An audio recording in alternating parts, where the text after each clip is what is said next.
तो नमस्कार दोस्तों, स्वागत है आप सभी का आपके अपने यूट्यूब प्लेटफॉर्म पहाड़ी पाठशाला पर। तो दोस्तों, आज से हम एक नई सीरीज की शुरुआत करने जा रहे हैं, जिसमें आपको प्रतिदिन अलग-अलग विषय की 2 वीडियोस मिलेंगी। आशा करता हूँ मेरे द्वारा प्रोवाइड किया गया यह कंटेंट आपको ज़रूर पसंद आएगा। तो चलिए श्री गणेश करते हैं आज की कक्षा का। आज हम उत्तराखंड विषय में जिला सीरीज से शुरुआत करने जा रहे हैं, जिसमें हम सबसे पहले रुद्रप्रयाग जिले से शुरुआत करते हैं। तो आइए जानते हैं कि क्या है रुद्रप्रयाग जिले में खास बातें। सबसे पहले देखा जाए तो रुद्रप्रयाग जिले की स्थापना के बारे में जानते हैं। तो रुद्रप्रयाग जिले की जो स्थापना थी, रुद्रप्रयाग जिले की जो स्थापना हुई थी, वो हुई थी 16 सितंबर 1997 को। अगर आपसे पूछा जाए कि रुद्रप्रयाग जिले की स्थापना कब हुई थी, तो 16 सितंबर 1997 को रुद्रप्रयाग जिले की स्थापना हुई थी। अगर पूछा जाए कि रुद्रप्रयाग जिले के जो अन्य नाम है, रुद्रप्रयाग जिले के जो अदर नेम है, अन्य नाम है, वो क्या-क्या है? रुद्रप्रयाग जिले के अन्य नामों में देखा जाए तो एक नाम हमें मिलता है पुनाड़ और दूसरा नाम मिलता है रुद्रावर्त। पुनाड़ और रुद्रावर्त। तो रुद्रप्रयाग जिले की स्थापना हुई थी 1997 में और रुद्रप्रयाग जिले के अन्य नाम है पुनाड़ और रुद्रावर्त। देखा जाए अगर रुद्रप्रयाग जिला किन किन जिलों को काटकर बना था, तो रुद्रप्रयाग जिला बेसिकली काटा गया था। एक तो पौड़ी जिले से काट कर बना था, और एक चमोली जिले से काट कर बनाया गया था, और एक टिहरी जिले से काट कर बनाया गया था। इन 3 जिलों से तो ये क्या किया गया था, काट कर बनाया गया था। लेकिन अगर बात की जाए किसकी सीमाओं की, कि रुद्रप्रयाग जिले की जो सीमाएं हैं, रुद्रप्रयाग जिले की जो सीमाएं हैं वो किन किन जिलों से मिलती है। तो अगर हम बात करें कि जो रुद्रप्रयाग जिला है उसकी जो सीमा है, एक तो उत्तरकाशी जिले से मिलती है, एक सीमा रुद्रप्रयाग जिले की चमोली से मिलती है, एक सीमा रुद्रप्रयाग जिले की पौड़ी गढ़वाल जिले से मिलती है, और एक सीमा रुद्रप्रयाग जिले की टिहरी गढ़वाल से मिलती है। तो हमने यहाँ से जाना कि जो रुद्रप्रयाग जिला है वो 4 जनपदों से सीमाएं बनाता है। एक जनपद उत्तरकाशी, दूसरा जनपद देखा हमने टिहरी, तीसरा जनपद देखा हमने चमोली, और चौथा जनपद देखा हमने पौड़ी। तो रुद्रप्रयाग जिले की जो सीमाएं हैं वो 4 जनपदों से मिलती है। अगर बात की जाए कि रुद्रप्रयाग एक आंतरिक जनपद भी है, रुद्रप्रयाग क्या है, एक आंतरिक जनपद। रुद्रप्रयाग क्या है, एक आंतरिक जनपद। आंतरिक जनपद या आंतरिक जिला। बेसिकली आंतरिक जनपद उन जनपदों को कहा जाता है जिनकी सीमाएं न तो किसी देश के साथ मिलती है और ना ही किसी अन्य राज्य के साथ मिलती है। ऐसे जिलों को हम आंतरिक जनपद कहते हैं।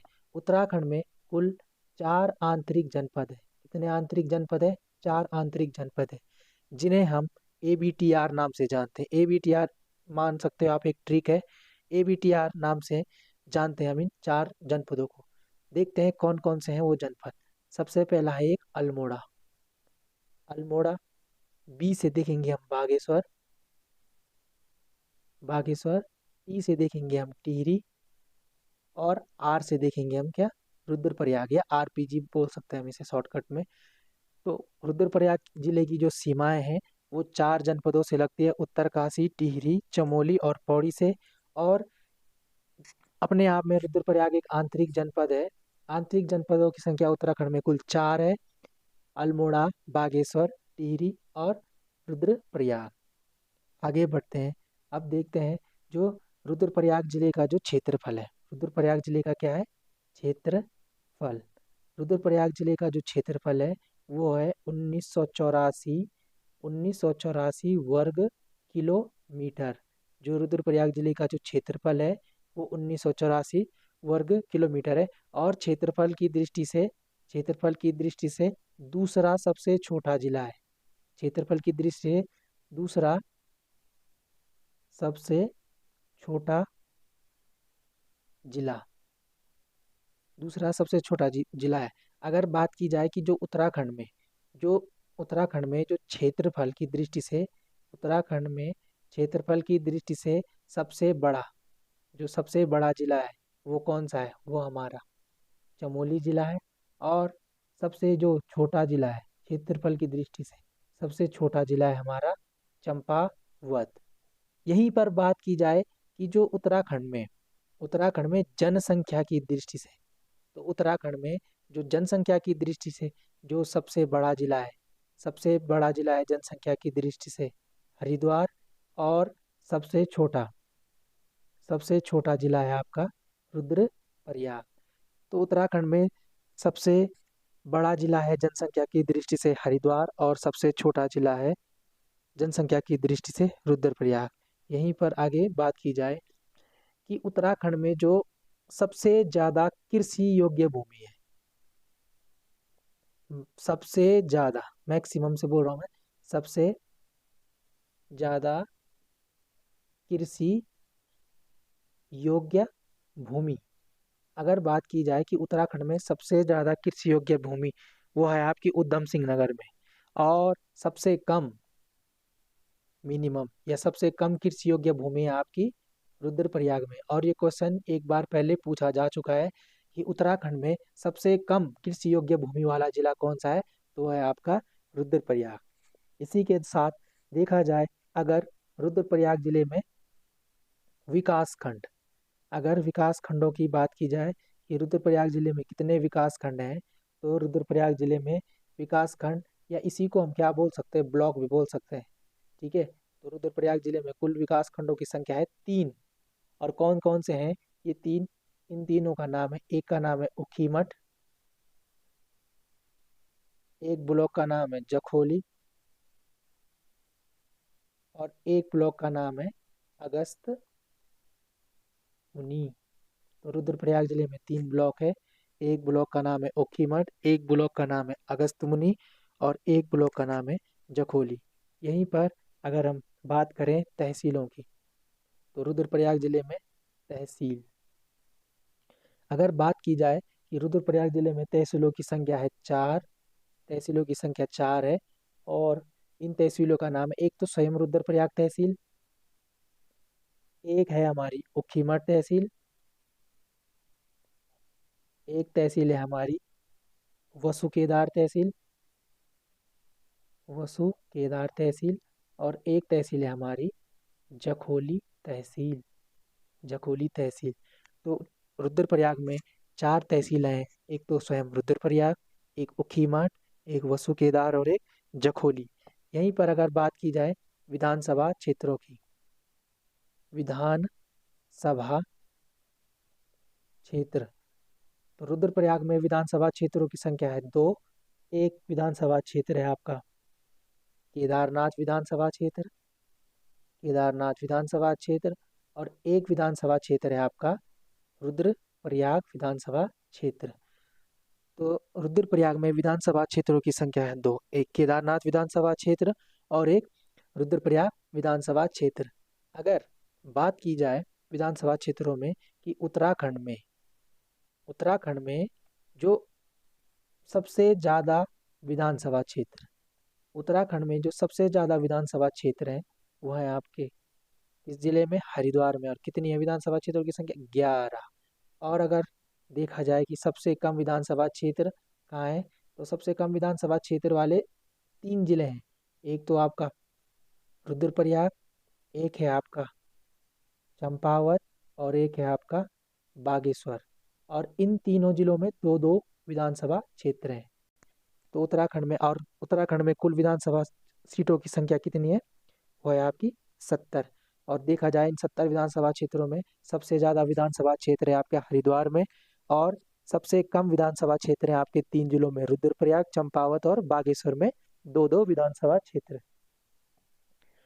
यहीं पर अगर बात की जाए कि जो राज्य का एक परीक्षा वाणी में एक सवाल है कि जो राज्य का पहला सिग्नेचर ब्रिज राज्य का पहला सिग्नेचर ब्रिज जो राज्य का पहला सिग्नेचर ब्रिज ये कहाँ बनाया जा रहा है? ये बनाया जा रहा है आपका रुद्रप्रयाग के नरकोटा में। रुद्रप्रयाग के नरकोटा में राज्य का पहला सिग्नेचर ब्रिज बनाया जा रहा है।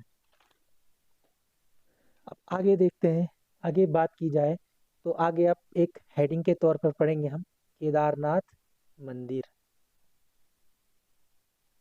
केदारनाथ मंदिर देखा जाए, केदारनाथ मंदिर सबसे पहले तो सभी जानते हैं कि केदारनाथ मंदिर कहाँ है। यह है आपका रुद्रप्रयाग में। अगला पॉइंट अगर हम देखें कि केदारनाथ जो मंदिर है, केदारनाथ मंदिर का जो पुराना नाम, केदारनाथ मंदिर का जो पुराना नाम है वो क्या है? तो केदारनाथ मंदिर का एक पुराना नाम है भृंगतुंग। केदारनाथ मंदिर का एक पुराना नाम है भृंगतुंग, और ये कहा गया है महाभारत के वन पर्व में। तो महाभारत के वन पर्व में केदारनाथ मंदिर को क्या कहा गया है? भृंगतुंग। और कहीं पर कहीं कहीं पे देखा जाता है कि इसे महापंथ भी बोला गया है। केदारनाथ मंदिर को महापंथ भी बोला गया है। बात की जाए केदारनाथ मंदिर की शैली की, अगर बात की जाए कि केदारनाथ मंदिर की शैली क्या है, तो शैली है केदारनाथ मंदिर की कत्यूरी शैली। केदारनाथ मंदिर की शैली की बात की जाए तो केदारनाथ मंदिर की शैली है कत्यूरी शैली। आगे देखते हैं कि जो केदारनाथ मंदिर है, जो हमारे राज्य में पंच केदार हैं, पंच केदारों में कौन सा केदार है? तो जो केदारनाथ मंदिर है, पंच केदारों में पहला केदार, पंच केदारों में पहला केदार कौन है? केदारनाथ मंदिर। और जो ये केदारनाथ मंदिर है या पंच केदारों में पहला केदार है, यहाँ भगवान शिव के पृष्ठभाग पृष्ठभाग या पीठ की क्या की जाती है? पूजा की जाती है। पीठ की पूजा की जाती है। और अगर बात की जाए कि केदारनाथ मंदिर के समीप से कौन सी नदी बहती है, तो केदारनाथ मंदिर के समीप से बहती है मंदाकिनी नदी। मंदाकिनी मंदाकिनी नदी। आगे देखते हैं दोस्तों, अगर बात की जाए कि जो केदारनाथ मंदिर है, यह जो हमारे चार धाम है, बद्रीनाथ, केदारनाथ, गंगोत्री और यमुनोत्री, इन चारों धामों में से क्या है? सर्वाधिक ऊंचाई पर स्थित है। सर्वाधिक ऊंचाई पर स्थित। तो चारों धामों में सर्वाधिक ऊंचाई पर कौन सा धाम स्थित है? तो केदारनाथ मंदिर या केदारनाथ धाम स्थित है। अगर देखा जाए कि समुद्र तल से जो केदारनाथ मंदिर की ऊंचाई है वो कितनी है, तो वो है 3584 मीटर। समुद्र तल से केदारनाथ मंदिर की ऊंचाई 3584 मीटर है। आगे देखते हैं, जो केदारनाथ मंदिर है, जो हमारा केदारनाथ मंदिर है जो हमारा केदारनाथ मंदिर है जो हमारा केदारनाथ मंदिर है, वो एक पर्वत पर है। उस पर्वत का नाम है पुरंदर पर्वत। पुरंदर पर्वत। और इस जो केदारनाथ मंदिर है, ये तो पुरंदर पर्वत पर है, और इसके दोनों ओर दो पर्वत और हैं। उन पर्वतों का नाम है भरतखंड और खर्चाखंड। एक पर्वत का नाम है भरतखंड और एक पर्वत का नाम है खर्चा खर्चाखंड। आगे बात की जाए कि जो केदारनाथ मंदिर में जो पुजारी होते हैं, कौन? जो केदारनाथ मंदिर में जो पुजारी होते हैं वो कौन होते हैं? वो होते हैं आपके रावल पंडित। और रावल पंडित, और कहाँ के होते हैं ये रावल पंडित? ये होते हैं कर्नाटक कर्नाटक मैसूर। कर्नाटक मैसूर के कौन? जंगम ब्राह्मण। कर्नाटक मैसूर के जंगम ब्राह्मण। जो केदारनाथ मंदिर के जो पुजारी होते हैं वो रावल पंडित होते हैं, और कहाँ के होते हैं? केदारनाथ या ओ कर्नाटक मैसूर के। इसी के साथ अगर देखें, जब शीतकाल, ठंडियों के टाइम में, शीतकाल में जो केदारनाथ भगवान की जो डोली होती है या जो केदारनाथ मंदिर की जो पूजा होती है शीतकाल में, वो होती है उखी मठ में। कहाँ होती है? उखी मठ में। उखी मठ में कहाँ? ओंकारेश्वर ओंकारेश्वर मंदिर में। शीतकाल में केदारनाथ भगवान की जो पूजा होती है वो उखी मठ के ओंकारेश्वर मंदिर में होती है। और जब कपाट बंद होते हैं, केदारनाथ भगवान के जब कपाट बंद होते हैं, कपाट बंद, तो कपाट बंद होने पर यहाँ एक मेला, या आप कह सकते हो उत्सव, एक मेला या उत्सव मनाया जाता है। उस उत्सव का नाम है अन्नकूट, अन्नकूट या भतूज उत्सव। रक्षाबंधन से एक दिन पहले मनाया जाता है। केदारनाथ भगवान के जब कपाट बंद होते हैं तो वहाँ एक उत्सव मनाया जाता है, जिस उत्सव को कहते हैं अन्नकूट या भतूज उत्सव। आगे बात की जाए कि अगर पूछा जाए कि केदारनाथ मंदिर का जो रक्षक देवता होता है, रक्षक देवता, उस रक्षक, उनका नाम है भैरव देवता। जो केदारनाथ मंदिर के जो रक्षक देवता हैं वो हैं भैरव देवता। आगे बात की जाए कि जो केदारनाथ मंदिर है उसका जीर्णोद्धार, जीर्णोद्धार किसने कराया, तो वो कराया था शंकराचार्य ने। किन्होंने कराया था, शंकराचार्य ने। और शंकराचार्य ने केदारनाथ के समीप 820 ईसा पूर्व में या ईस्वी में क्या किए थे, प्राण त्यागे थे। शंकराचार्य ने 820 ईस्वी में केदारनाथ मंदिर के समीप प्राण त्यागे थे। आगे बात की जाए केदारनाथ आपदा के बारे में। केदारनाथ आपदा लगभग सभी लोग जानते हैं कि बात है 16-17 जून 2013 की। केदारनाथ के समीप आप सभी जानते हैं कि मंदाकिनी नदी बहती है, और 16-17 जून 2013 को यहाँ पर क्या हुआ, मंदाकिनी मंदाकिनी नदी में क्या आई, बाढ़ आई, और जिससे क्या होगी, भयंकर तबाही मच गई। अब बाढ़, एक झील है चौराबाड़ी झील, चौराबाड़ी झील, और इसी चौराबाड़ी झील से नदी निकलती है, कौन सी नदी, मंदाकिनी नदी, मंदाकिनी नदी। और इसी नदी में क्या आई थी, बाढ़ आई थी। तो और जो ये चौराबाड़ी झील है, इस चौराबाड़ी झील, इस झील का एक अन्य नाम है, इसे सुरवदी ताल, सुरवदी ताल भी कहा जाता है। इसी को गांधी सरोवर, गांधी सरोवर भी कहा जाता है।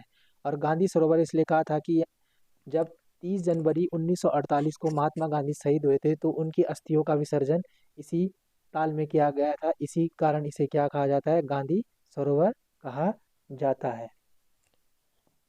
बात की जाए, एक ग्लेशियर है Chorabari glacier, Chorabari glacier, Chorabari glacier, ये चौराबाड़ी ग्लेशियर भी आपका कहाँ है, रुद्रप्रयाग में। आगे बढ़ते हैं दोस्तों। जब केदारनाथ मंदिर में जो आपदा आई थी तो 86 दिनों तक क्या हुआ, 86 दिनों तक पूजा नहीं हुई, 86 दिनों तक पूजा नहीं हुई, 86 दिनों तक क्या हुई, पूजा नहीं हुई। और राहत और बचाव कार्य के लिए यहाँ एक ऑपरेशन चलाया गया था, एक ऑपरेशन चलाया गया था। उस ऑपरेशन का नाम है ऑपरेशन सूर्य होप।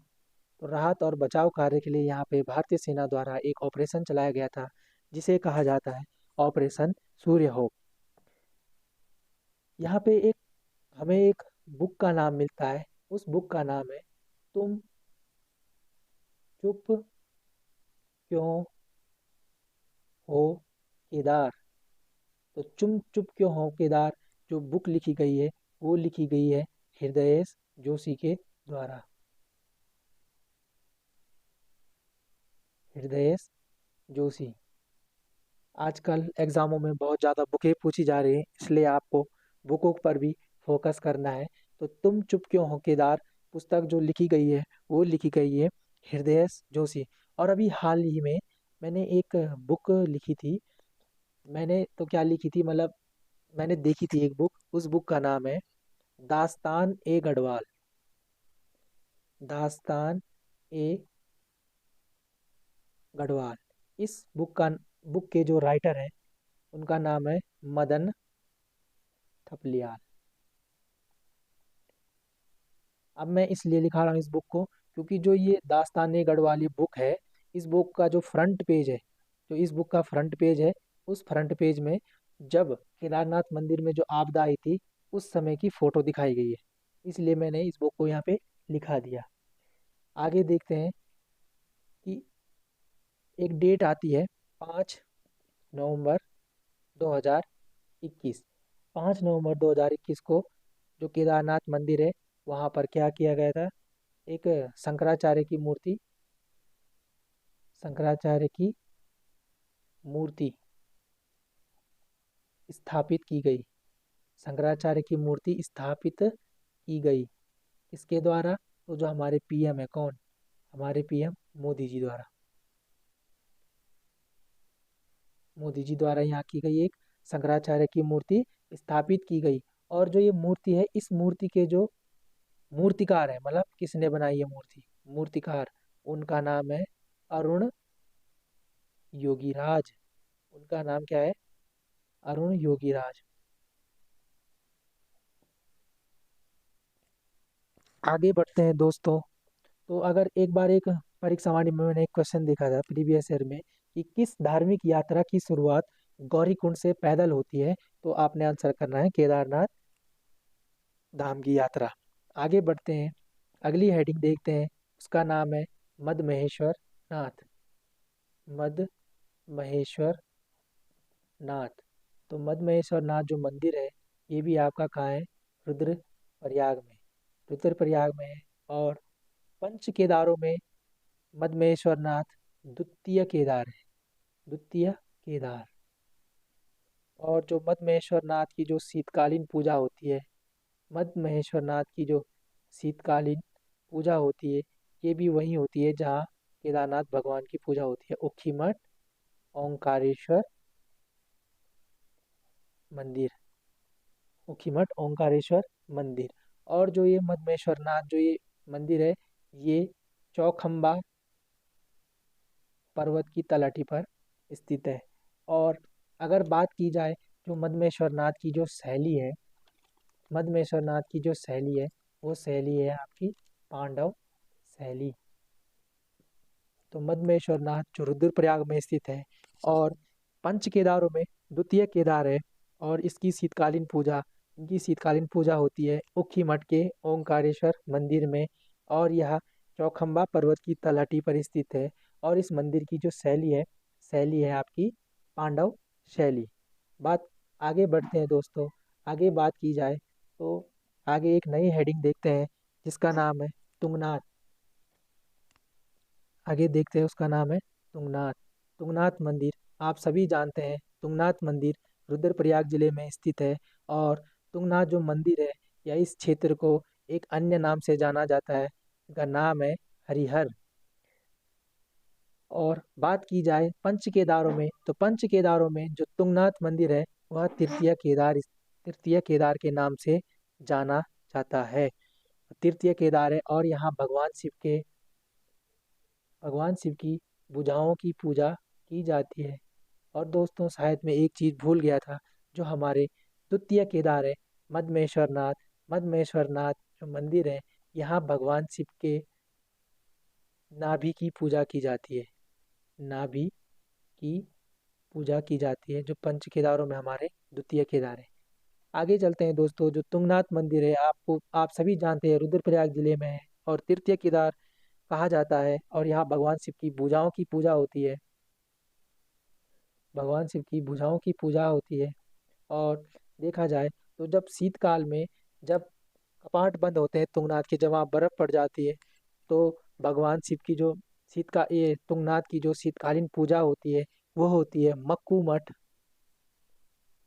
मठ के मार्कंडेय मंदिर में, मक्कू मठ मार्कंडेय मंदिर में पूजा होती है। आगे देखें, जो ये तुंगनाथ मंदिर है ये उत्तराखंड में सर्वाधिक ऊंचाई पर स्थित मंदिर है, उत्तराखंड में सर्वाधिक ऊंचाई पर स्थित मंदिर। देखो, पंच केदारों में सर्वाधिक ना, चार धामों में जो सर्वाधिक ऊंचाई पर स्थित मंदिर है वो आपका केदारनाथ मंदिर है चारों धामों में। और बात की जाए कि उत्तराखंड में सर्वाधिक ऊंचाई पर जो स्थित मंदिर है वो तुंगनाथ मंदिर तुंगनाथ मंदिर है। बात की जाए अगर तुंगनाथ मंदिर की शैली की, तुंगनाथ मंदिर की शैली की, तुंगनाथ मंदिर की शैली है कत्यूरी शैली, कत्यूरी शैली। आगे बात की जाए कि वर्ष 2023 में केंद्र सरकार के द्वारा तुंगनाथ को केंद्र सरकार के द्वारा तुंगनाथ को राष्ट्रीय महत्व का स्मारक घोषित किया गया। क्या किया गया? राष्ट्रीय महत्व राष्ट्रीय महत्व का स्मारक राष्ट्रीय महत्व का स्मारक घोषित किया गया। आगे बात की जाए तो तुंगनाथ मंदिर की जो ट्रैकिंग शुरू होती है, तुंगनाथ मंदिर की जो ट्रैकिंग शुरू होती है वो ट्रैकिंग शुरू होती है आपके चोपता से। और चोपता को गढ़वाल का मिनी स्विट्जरलैंड भी कहा जाता है।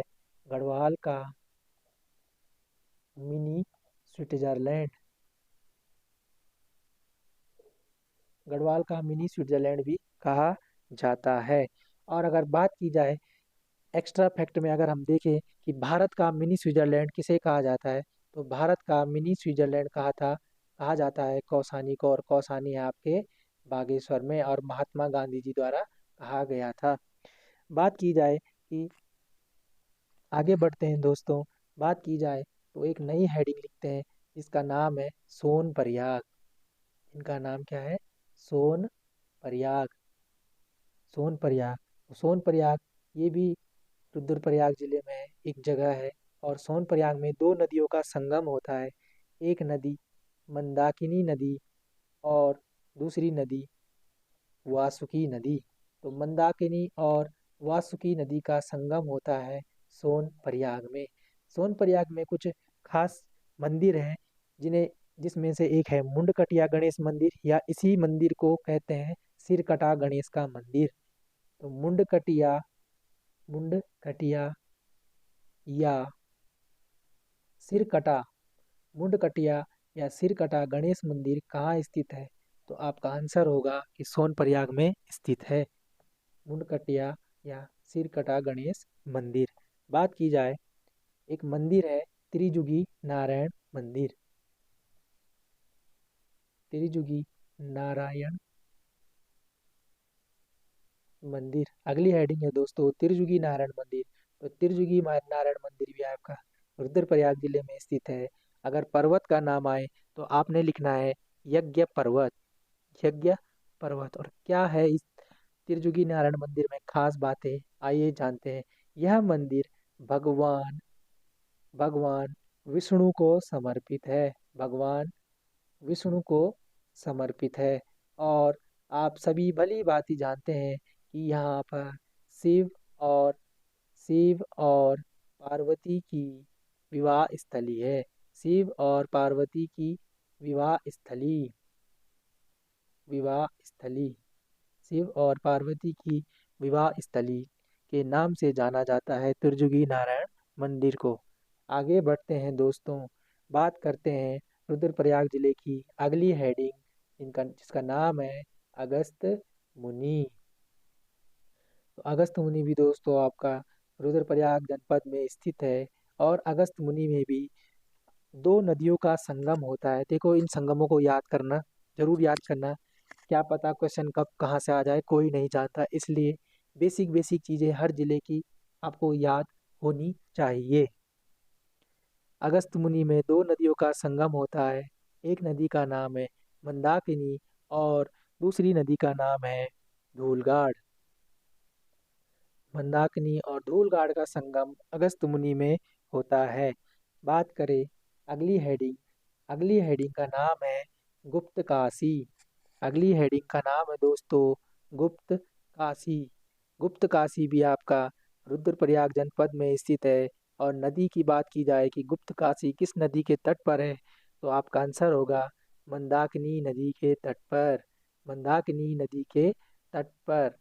देखा जाए कि क्या है गुप्त काशी में खास बातें, तो यहाँ पर है अर्ध अर्धनारेश्वर मंदिर। भगवान शिव जी का अर्धनारीश्वर मंदिर। और यहीं पर है विश्वनाथ मंदिर। विश्वनाथ मंदिर। और एक विश्वनाथ मंदिर उत्तरकाशी में भी स्थित है। एक विश्वनाथ मंदिर उत्तरकाशी में भी स्थित है। बात की जाए दोस्तों, तो आज के लिए इस क्लास में इतना ही। आइए देखते हैं कि हमने आज की कक्षा में क्या पढ़ा। एक बार उसका क्विक रिवीजन कर लेते हैं। उसके बाद आगे की कक्षा आपको कल मिलेगी।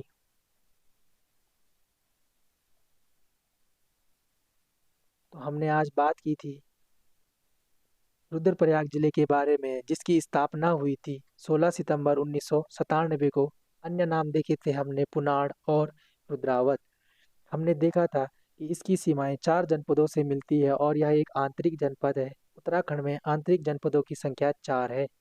आगे देखा था हमने यह क्षेत्रफल की दृष्टि से रुद्रप्रयाग दूसरे नंबर का छोटा जिला है और जनसंख्या की दृष्टि से सबसे छोटा जिला है।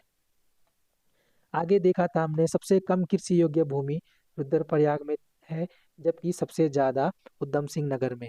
यहाँ पर ब्लॉक 3 है, तहसीलें 4 हैं, विधानसभा क्षेत्र 2 है।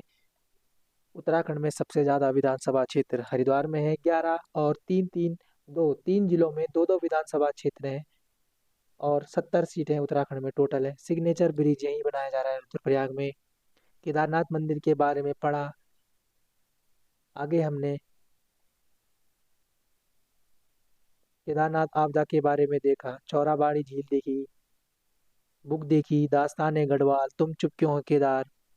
आगे हमने मदमेश्वर नाथ के बारे में देखा, तुंगनाथ के बारे में देखा, सोनप्रयाग के बारे में देखा, त्रिजुगी नारायण के बारे में देखा, अगस्त मुनि के बारे में देखा और गुप्तकाशी के बारे में। तो दोस्तों अच्छे से नोट्स बनाइएगा। एक बार वीडियो को पूरी देखना और जब दूसरी बारी में वीडियो देखोगे तब नोट्स बनवाना। इसलिए मैं 30-30 या 40-40 मिनट की वीडियोस बनाऊंगा, ज़्यादा लेंथी वीडियो नहीं बनाऊंगा। आशा करता हूँ आपको अच्छी लगी होगी वीडियोस। अगर अच्छी लगी होगी तो चैनल को सब्सक्राइब जरूर करना, लाइक कमेंट जरूर करना और नोट्स प्रॉपर बनाना और एक ही दिन में लिखना और उसी टाइम याद करना। बहुत बहुत धन्यवाद दोस्तों आपका यहाँ तक बने रहने के लिए।